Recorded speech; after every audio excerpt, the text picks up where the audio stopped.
श्री स्वामी समर्थ. ज्योतिषशास्त्रामध्ये एकूण 9 ग्रह सांगण्यात आले असून यामध्ये शनी न्यायाधीश आहे. कुंडलीमध्ये शनीच्या स्थितीचा आपल्यावर थेट प्रभाव पडतो. हा ग्रह एखाद्या व्यक्तीसाठी अशुभ असल्यास त्याला भाग्याची साथ मिळत नाही आणि घरामध्ये अडचणी चालू राहतात. शनिदोष दूर करण्यासाठी शमीच्या झाडाचे उपाय केल्याने लाभ होऊ शकतो. येथे जाणून घेऊया शमीचे काही खास उपाय. शमीच्या वृक्षाला पूजनीय मानले जाते. याच्या कारणामुळे लंका विजयानंतर श्रीरामांनी या झाडाची पूजा केली होती. आणखीन एका मान्यतेनुसार महाभारत काळामध्ये पांडवांनी अज्ञातवासामध्ये शमीच्या झाडावर आपले अस्त्रशस्त्र लपवले होते. या कारणामुळे शमीच्या झाडाचे जास्त महत्त्व आहे.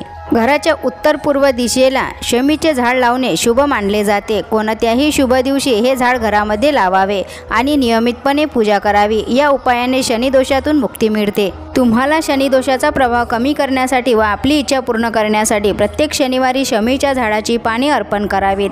या उपायाने शनिदेव लवकर प्रसन्न होतात आणि आयुष्यातील अडचणी दूर होतात. श्री स्वामी समर्थ. जय जय स्वामी समर्थ. माहिती आवडल्यास आपल्या चॅनलला सबस्क्राईब करा, लाईक करा, शेअर करा. भेटूया अशाच नवीन माहिती सोबत.